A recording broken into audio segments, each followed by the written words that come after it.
अब हमें देखना है नेक्स्ट लेक्चर में हमारे पास आता है एक्सरसाइज नंबर 1.3। और इससे पहले जो है आपको कुछ सीखना पड़ेगा। हमारे पास एक थ्योरम है और वो थ्योरम आपको मिलेगी 1.2 के बाद और it is related to irrational number. हमको प्रूव करना है।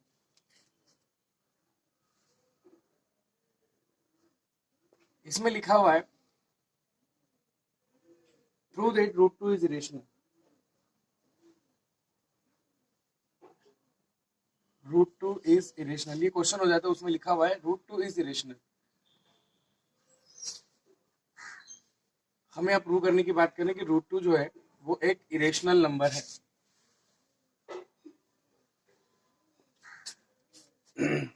अब रूट 2 जो है वो एक इरेशनल नंबर है, तो इसको समझिए कि रूट 2 जो इरेशनल नंबर कैसे है और हम इसको कैसे प्रूव करते हैं।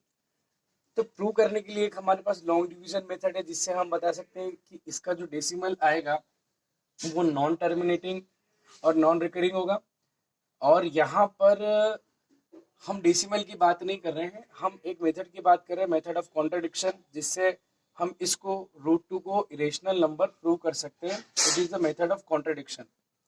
मेथड ऑफ कॉन्ट्रडिक्शन से हम रूट 2 को इरेशनल नंबर प्रूव करने जा रहे हैं। तो ये मेथड कैसे काम करती है ये आप देखिए। प्रूफ, हम प्रूफ के अंदर चलते हैं और हम बात करते हैं इसके प्रूफ में कि यहाँ पर रूट 2 के लिए ये जो इरेशनल नंबर इसने दे रखा है कि prove that root 2 is a irrational number, हमने इसका अपोजिट मान लिया। कॉन्ट्रडिक्शन का मतलब होता है कहीं ना कहीं हमारा अपोज होगा, तो हम पहले अपोजिट मान के चल रहे हैं और फिर लास्ट में हम ये बात बोलेंगे कि हमने क्या किया था, गलत मान लिया था, जिसकी वजह से हमारा स्टेटमेंट सही हो जाएगा। लेट अस अस्यूम, यहाँ लिखेंगे हम प्रूफ में, let us assume to the contrary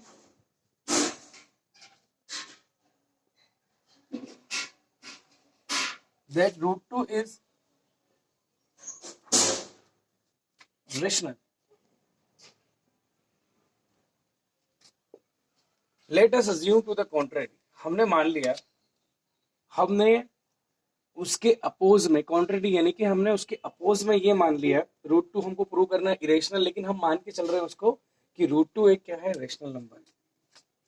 अगर रूट 2 एक रेशनल नंबर है तो आपको मालूम है रेशनल नंबर को हम p by Q a by b के फॉर्म में लिख सकते हैं। तो मैं यहाँ लिख रहा हूँ देन रूट 2 इक्वल टू, मैंने लिख दिया आपका a बाई बी, और यहाँ पर इसको हम a बाई बी के फॉर्म में रिप्रेजेंट कर सकते हैं। और a और b जो है हमने यहाँ पर मान लिए where a and b are coprimes. Coprimes number ऐसे नंबर जिनके फैक्टर जैसे 2/3, तो जिनके फैक्टर्स में ओनली 1 कॉमन हो, 1 के अलावा कोई भी फैक्टर कॉमन नहीं हो, ऐसे नंबर जो है वो कहलाते हैं आपके कोप्राइम्स नंबर। यानी कि ऐसे नंबर, दोनों नंबर जिनके अंदर अगर हम फैक्टर कॉमन निकालने जाए तो हमको कौन सा फैक्टर, 1 कॉमन मिलना चाहिए, खाली 1। ऐसे नंबर जो है हमारे कोप्राइम्स नंबर होते हैं। फिर हो गया आपका जैसे कि 3 एंड 5, तो 3 के फैक्टर करें तो 3 इंटू 1 और 5 इंटू 1, तो दोनों में क्या 1 कॉमन, तो ये हो गया 3 और 5। तो यहाँ पर हम बात करें कि ए और बी दोनों कोप्राइम्स नंबर है, इनके अलावा इनके अंदर फैक्टर 1 के अलावा कोई भी कॉमन नहीं है। देन आगे की प्रोसेस हम करते हैं। तो हमने क्या किया, हमने यहाँ पर कर दिया squaring both side, squaring both sides. तो root 2 its square a upon b its square, so root 2 square is 2 and a square upon b square, so b square this implies that b square 2 को हम यहाँ shift कर देंगे a square bye. अब हमारे पास एक theorem है, इससे पहले बुक में देखेंगे आप, तो हमारे पास आपको थ्योरम मिलेगी, थ्योरम नंबर 1.3 बुक के अंदर थ्योरम नंबर 1.3 है। उसको आप देखोगे थ्योरम नंबर 1.3 को, थ्योरम नंबर 1.3, थ्योरम नंबर 1.3 का ये कहना है कि अगर कोई प्राइम नंबर p है, जैसे यहाँ प्राइम नंबर कौन हो गया, 2 हो गया, तो थ्योरम 1.3 कहती है कि अगर प्राइम नंबर p है और p जो है वो ए स्क्वायर को डिवाइड करता है, ए स्क्वायर यानी किसी नंबर के स्क्वायर को डिवाइड करता है, तो ये p जो है ये उस नंबर को भी डिवाइड करेगा। यानी कि p अगर किसी नंबर के स्क्वायर को डिवाइड करता है तो p जो है वो उस नंबर को भी कंप्लीटली डिवाइड करेगा। तो इससे हमको समझ में आता है कि इसका एक एग्जांपल ले लेते हैं यहाँ पर, जैसे कि 2 एक नंबर है, इसका स्क्वायर हो गया, इसका स्क्वायर हो गया 4। मैंने बात करी है 4 में मैंने 2 से डिवाइड किया, तो अगर किसी नंबर के स्क्वायर में 2 से डिवाइड जा रहा है तो नंबर क्या था हमारा 2, तो 2 डिवाइड बाई यहाँ पर आ जाएगा 2 डिवाइड बाई 2, इसका भी कंप्लीटली डिवाइड हो जाएगा और 4 टू जा यहाँ पर 4 टू जा हम इसको कैंसिल आउट कर देंगे। तो इसका थ्योरम ये कहती है कि अगर कोई भी नंबर है और उस नंबर के स्क्वायर में किसी प्राइम नंबर से क्या होता है डिवाइड होता है, तो उस नंबर के अंदर भी उस प्राइम नंबर का डिवाइड होगा। अब यहाँ इसके बाद हम देखते हैं, जैसे कि बात करता हूं मैं यहाँ पर कि ए स्क्वायर, इस बी स्क्वायर को भी छोड़ते हैं अपन, ए स्क्वायर डिवाइडेड बाय 2, इसको हम इक्वेशन फर्स्ट बना लेते हैं। It is clear that from the equation first 2 divides, ये आपको 2 divides A square, then 2 also divides a। अगर 2 a स्क्वायर को डिवाइड करता है तो 2 a को भी डिवाइड करेगा। लेट मान लेते हैं a डिवाइडेड बाई 2, a, इस बात को हम रिपीट कर रहे हैं कि अगर 2 जो है वो a को भी डिवाइड करता है तो डिवाइड करने पे कोई ना कोई आंसर आएगा, उसको हमने मान लिया c, कि a में 2 से डिवाइड करेंगे और आंसर कितना, कोई ना कोई आंसर तो आएगा ही आएगा, उसको हमने मान लिया c, where c is some integer. यहां तक का क्वेश्चन एक बार और रिपीट कर देता हूं। हमारे पास √2 को इरेशनल नंबर जो है वो होता है, ऐसा प्रूव करना है। तो पहले तो मैंने इसको क्या मान लिया, √2 को एक रेशनल नंबर मान लिया। √2 एक रेशनल नंबर हो गया तो उसको a बाई बी के फॉर्म में रिप्रेजेंट कर दिया, और फिर मैंने a बाई बी को क्या बोल दिया कि a and b are coprimes number, और कोप्राइम्स क्या होते हैं, जिनके अंदर फैक्टर 1 कॉमन है और कोई भी कॉमन नहीं, यानी कि जो भी रेशनल नंबर होगा उसका सिंपलेस्ट फॉर्म अगर निकाल ले तो वो सिंपलेस्ट फॉर्म मैंने यहाँ कंसिडर कर लिया। फिर उसके बाद स्क्वायरिंग बोथ साइड करी है और यहाँ पर बी स्क्वायर की वैल्यू को फाइंड कर लिया, b square is equal to a square divide by 2। फिर मैंने आपको एक थ्योरम के बारे में बता दिया, हमारे पास बुक में लिखी हुई है कि if p is any prime number, अगर कोई p प्राइम नंबर हो और वो किसी भी नंबर के स्क्वायर को डिवाइड करता हो तो वो प्राइम नंबर उस नंबर को भी डिवाइड करेगा। मैंने एक एग्जांपल लिया था, एक नंबर लिया था 2 का स्क्वायर किया था 4, और 4 में मैंने देखा था कि 2 एक प्राइम नंबर है तो 4 में 2 से डिवाइड जा रहा है तो 2 में भी 2 से डिवाइड जाएगा। तो मान लीजिए कि जैसे कि ए स्क्वायर में किसका डिवाइड जा रहा है 2 का, ए स्क्वायर में 2 से डिवाइड हो रहा है, तो यहाँ पर हम देख रहे हैं कि ए स्क्वायर में अगर 2 से डिवाइड होगा तो नंबर कौन सा है ए, तो ए में भी किससे डिवाइड होगा 2 से। अगर ए में 2 से डिवाइड होता है और आंसर इसका क्या आता है, कोई आंसर मान ले हम कि ए में 2 से डिवाइड करने पर आंसर कितना आता है, सी आता है, देन इसकी अगली स्टेप हम लिख सकते हैं a इज इक्वल टू कितना हो सकता है, this implies that a is equal to 2c। a is equal to कितना हो गया, 2 का मल्टीप्लाई हमने c में कर दिया। फिर हम देख रहे हैं यहाँ पर a is equal to 2c हो गया, putting value of a in equation number first. Equation first में हम रख रहे हैं तो ये है b square is equal to a square upon 2, और b square is equal to ये आ जाएगा आपका ए की वैल्यू आ गई आपकी 2 और c it's square upon 2, b square is equal to 4c square upon 2, ये हो जाएगा it is cancel by 2 and it is b square by 2 is equal to आ गया सी स्क्वायर। इक्वेशन नंबर हो गई हमारी सेकंड। फ्रॉम इक्वेशन सेकंड, ये 2 multiply में था, डिवाइड में पहुंच जाएगा। From equation second it is clear that from equation second it is clear that 2 divides, 2 किसको डिवाइड कर रहा है, 2 divides b square, then 2 also divides b। यहाँ पर हम बात करते हैं कि ये जो 2 आपका डिवाइड में आया है ये किसको डिवाइड कर रहा है, बी स्क्वायर को डिवाइड कर रहा है। By according to theorem number 1.3 b square divides 2, b square को यहाँ b square divided by 2, b square में किसका डिवाइड हो रहा है 2 का, तो बी में भी किसका डिवाइड होगा 2 का डिवाइड होगा, यानी कि 2 बी को भी डिवाइड करेगा। अब सबसे पहली बात तो यहाँ पर निकलती है कि ये 2 जो है वो ए को भी डिवाइड करता है, ठीक है, ये 2 जो है ये बी को भी डिवाइड करता है। तो जब कोई नंबर किसी नंबर को डिवाइड करता है तो वो नंबर क्या कहलाता है, उसका एक फैक्टर होता है। फॉर एग्जाम्पल जैसे कि 2 किसको डिवाइड कर रहा है, यहाँ पर ए को डिवाइड कर रहा है, तो ए के अगर हम प्राइम फैक्टर करेंगे, जैसे कि ए कोई नंबर हो गया, उसके अगर हम प्राइम फैक्टर्स करते हैं तो उसके अंदर कहीं ना कहीं 2 जरूर आएगा, क्योंकि जिसका डिवाइड किसी नंबर में जाता है, इस जिस नंबर का डिवाइड किसी नंबर में जाता है, तो ये जो नंबर होता है फर्स्ट नंबर, वो इस नंबर सेकंड नंबर का क्या होगा, फैक्टर कहलाएगा। तो 2 किसका फैक्टर हो गया, तो 2 फैक्टर हो गया किसका, ए का, मतलब कहीं ना कहीं ए के फैक्टर्स जब होंगे, ए के फैक्टर जो होंगे उसमें 2 आएगा।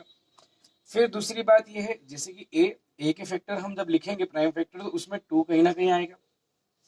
फिर दूसरी बात हम करते हैं कि यहाँ पर बी के फैक्टर जब हम करेंगे, बी के फैक्टर भी हम जब करें, क्योंकि 2 जो है वो बी को भी डिवाइड कर रहा है, तो 2 बी का भी फैक्टर होगा, तो 2 बी का फैक्टर होगा, तो बी के फैक्टर में 2 कहीं ना कहीं जरूर आएगा। अब यहां से पता चलता है कि हमने ए और बी को बोला था को प्राइम, और को प्राइम मतलब उनका HCF कितना होना 1, यानी दोनों में कॉमन फैक्टर कितना होता है 1 होता है। कॉमन फैक्टर जो होगा वो क्या होता है 1, लेकिन यहाँ पर कॉमन फैक्टर 1 के अलावा एक और निकल गया, ए और बी में कॉमन फैक्टर क्या आ गया 2 आ गया। तो इसका मतलब ये है कि कहीं ना कहीं हमने क्या करा है, इसको हमने गलत मान के चल रहे हैं, क्योंकि हम जब वहां बोल रहे हैं कोप्राइम्स और यहाँ क्या बन रहा है, यहाँ पर इसके अंदर ये कंपोजिट नंबर बन जाए, क्योंकि कॉमन फैक्टर यहाँ पर आ जाता है इसके अंदर। तो यहाँ लिखेंगे अपन, हमको यहाँ थोड़े सा थ्योरेटिकल पार्ट की जरूरत पड़ती है एक्सप्लेन करने के लिए। मैं इसको फिर से आपको एक्सप्लेन कर देता हूँ यहाँ पर कि सबसे पहले हम क्या करेंगे, प्रूव कर लेंगे, हम लेट कर लेंगे √2 is A, let us assume to the contrary that √2 is a rational number। √2 अगर रेशनल नंबर तो a by b के फॉर्म में रिप्रेजेंट करेंगे, जहाँ पर a और b नंबर कोप्राइम से उनका HCF 1 होगा। स्क्वायरिंग करेंगे बोथ साइड, यानी कॉमन फैक्टर 1 होगा, दोनों साइड स्क्वायरिंग करेंगे। इस स्टेप पर आएंगे, यहाँ से पता चलता है कि a स्क्वायर 2 जो है वो a स्क्वायर को डिवाइड करता है, तो 2 किसको डिवाइड करेगा, a को भी डिवाइड करेगा। अगर 2 a को डिवाइड करता है तो 2 a का एक फैक्टर हो जाएगा। मान लिया कि जब a में 2 डिवाइड ए को 2 डिवाइड करता है, ए के अंदर 2 का डिवाइड होता है, तो आंसर कितना, कोई ना कोई आंसर आएगा, उस आंसर को हमने सी मान लिया। 2 का मल्टीप्लाई ये डिवाइड में था उधर जाएगा, मल्टीप्लाई में a = 2c हो जाएगा। फिर हम देख रहे हैं यहाँ पर इस स्टेप के बाद कि putting the value of A in equation first में हमने इसकी वैल्यू पुट कर दी, तो b² = 2c होल स्क्वायर आ जाएगा। और यहाँ पर सिंपल करने के बाद, सिंप्लीफाई करने पर इक्वेशन सेकंड में b² डिवाइड बाई 2 = c²। यहाँ से पता चलता है कि b² के अंदर कौन 2 डिवाइड कर रहा है, तो इससे ये होगा कि b² 2 से डिवाइड होता है, तो b² अगर 2 से डिवाइड होता है तो b भी by according to theorem number 1.3 कि अगर b² 2 से डिवाइड होता है तो b भी 2 से डिवाइड होगा। और अगर b 2 से डिवाइड यहाँ पर हो जाता है तो हम लिखेंगे therefore 2 is a common factor of A and B।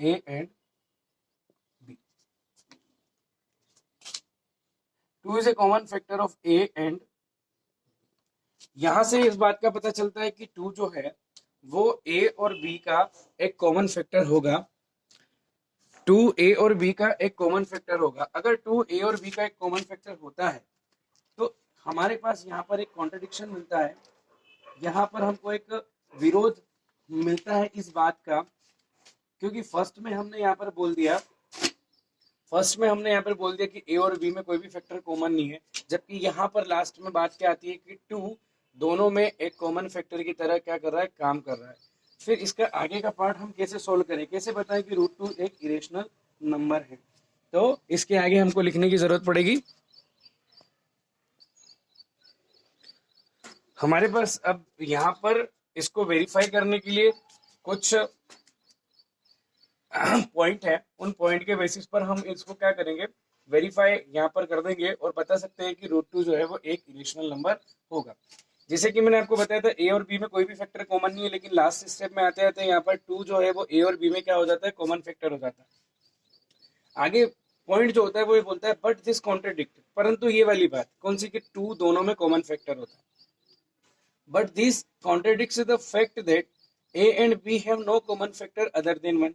ये बात जो है वो इस बात का अपोज करती है कि उन दोनों में एक कॉमन फैक्टर वन है। पहले हमने बोल दिया कि दोनों में कॉमन फैक्टर वन है, लेकिन इस बात से उस बात का क्या हो जाता है, अपोज हो जाता है। दिस कॉन्ट्रडिक्शन हैज अराइजन, ये अपोज क्यों हो रहा है, this contradiction has arisen due to our wrong assumption, क्योंकि हमने माना ही गलत था। हमने स्टार्टिंग ही उसकी क्या मान ली थी, रेशनल नंबर मान ली थी, that root two is a rational number, so we conclude that root two is a irrational. क्योंकि हम गलत मानकर चले थे कि रूट टू एक इरेशनल नंबर है, इसलिए हमारे पास एक कॉन्ट्रडिक्शन आ रहा था, इसलिए हम अब क्या करते हैं, वापस ये मान लेते हैं, हम ये रिजल्ट निकालते हैं कि रूट टू जो होगा हमारा इरेशनल नंबर होगा। और इस तरीके से आपको हमेशा क्या करना है, चाहे root two, root three, root five, ऐसे रूट सेवन, इनके लिए अगर कोई क्वेश्चन आता है तो मेथड बिल्कुल सेम है, आपको सिमिलर मेथड को यहाँ पर यूज करना है और फिर लास्ट में इन 3 पॉइंट्स की मदद से आपको उसको क्या कर देना है, वेरीफाई कर देना। मैं आपको यहाँ पर रूट 5 का बता देता हूँ, ये हमारे एक्सरसाइज में है, एक्सरसाइज हमारी 1.3 का फर्स्ट क्वेश्चन हम यहाँ पर देखते हैं।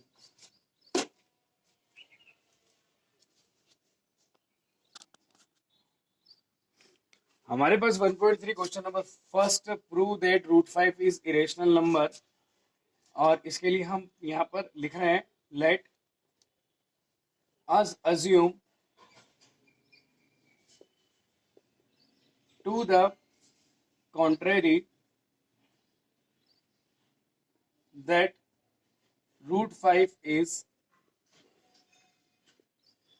Rational number. हमने मान लिया रूट 5 एक रेशनल नंबर है, देन रूट 5 को हम लिख सकते हैं ए अपॉन बी के फॉर्म में, where a and b are coprimes. A और बी को हमने मान लिया को प्राइम। नाउ स्क्वायरिंग कर दीजिए, स्क्वायरिंग बोथ साइड, हमने दोनों साइड में स्क्वायरिंग कर दी, तो root 5 it's whole square is equal to a by b it's whole square, so it is 5 and it is a square by b square. Now it is b square is equal to a square divided by 5, और इसको हम दे देंगे equation number first. From equation first it is clear that 5 divides, क्या लिखेंगे हम, 5 divides a square, और आपको पता है कि 5 अगर a स्क्वायर को डिवाइड करेगा तो क्या सोच रहे हैं आप, क्या होना चाहिए, 5 अगर a स्क्वायर को डिवाइड करेगा तो देन 5 ऑल्सो, 5 किसको डिवाइड करेगा, 5 divides a square, then 5 also divides a। तो यहां लिख सकते हैं अपन therefore 5 will be a factor of, अगर 5 a को डिवाइड करते हैं 5 उसका क्या हो जाएगा, फैक्टर हो जाएगा। नाउ हम लेट करते हैं कि लेट अगर a को अगर 5 डिवाइड कर रहा है तो कोई ना कोई आंसर आता है सी, कोई ना कोई आंसर तो आएगा, उस आंसर को हमने मान लिया c, where c is some integer. तो हमारे पास बनता है यहां से a इज इक्वल टू हो जाएगा, आपका 5 का मल्टीप्लाई करेंगे तो ये हो जाएगा a इक्वल टू हो जाएगा 5c। On putting value of a in equation number first, equation first हमारी b square is equal to a square by 5 होगी, b square is equal to a square by हो गया हमारा 5, so it is b square, और ये हो जाएगा आपका a 5c it's whole square divided by 5, so b square is equal to 25c square upon 5, 5 5 25, So it will be b square is equal to c square divided by 5. हमारे पास यहां पर आ गया b square is equal to c square, sorry b square is equal to हो जाएगा 5c square, ये होगा. So b square upon 5 is equal to हो जाएगा हमारा c स्क्वायर. ये होगी हमारी इक्वेशन नंबर कौन सी, सेकेंड. तो यहां से पता चलता है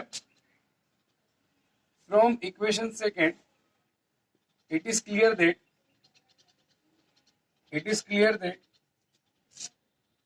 that 5 divides b square, then 5 also divides b. 5 b square को डिवाइड करता है तो 5 किसको डिवाइड करेगा, b को भी डिवाइड करेगा. और 5 अगर b को यहाँ पर डिवाइड करता है, therefore 5 will be a factor of b. 5 will be a factor of b, वो फैक्टर हो जाएगा. तो यहां लिखते हैं but here 5 is a common factor of a and b. a और b का क्या हो गया, कॉमन फैक्टर हो गया. बट दिस कॉन्ट्राडिक्ट, वही वाली बात आएगी हमारे पास, हम लिखेंगे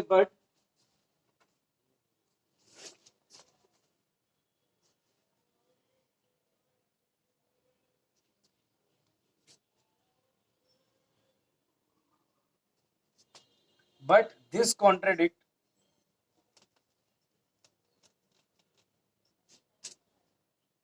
the fact that a and b have no common factor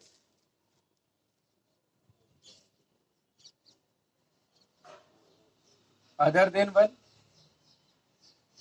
ए और बी में कोई भी कॉमन फैक्टर नहीं, ये वाली बात जो है इस बात का अपोज करेगी. तो कि उन दोनों में 1 के अलावा कोई भी कॉमन फैक्टर नहीं है. लेकिन यहाँ क्या पता चल रहा है कि उन दोनों में कॉमन फैक्टर कौन हो गया, 5 हो गया. ये कॉन्ट्रडिक्शन क्यों बन रही है, क्योंकि हमने गलत एज्यूम किया है. तो अब हम इसको लिख रहे हैं यहाँ पर, this contradiction has arisen due to this contradiction has arisen due to our wrong assumption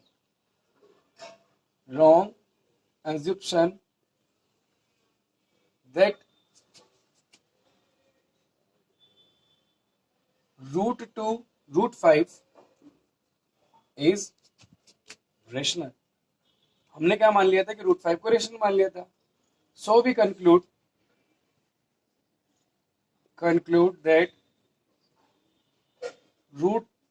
root 5 is irrational number. हमने यहाँ पर मान लिया कि रूट 5 जो होगा वो एक इरेशनल नंबर होगा. इसमें कोई डाउट वाली बात नहीं है, सिमिलर प्रोसेस है. इसके बाद हम रूट 3 का भी यहाँ पर क्वेश्चन प्रूव कर सकते हैं, हम रूट 7 के लिए भी क्वेश्चन प्रूव कर सकते हैं. तो आपको रूट 3 और रूट 7 को एज इट इज इन दोनों क्वेश्चन की तरह सीखकर करना चाहिए, क्योंकि ये क्वेश्चन हमारे पास बनता है. तो आई थिंक कि ये आपको क्लियर हो गया होगा. इसके बाद हमारे पास जो क्वेश्चन है वो हम देखते हैं 1.5 और 1.5 के लिए क्वेश्चन नंबर हम देख रहे हैं सेकेंड. क्वेश्चन नंबर हम देखें 1.3 का क्वेश्चन नंबर हम देखते हैं सेकेंड.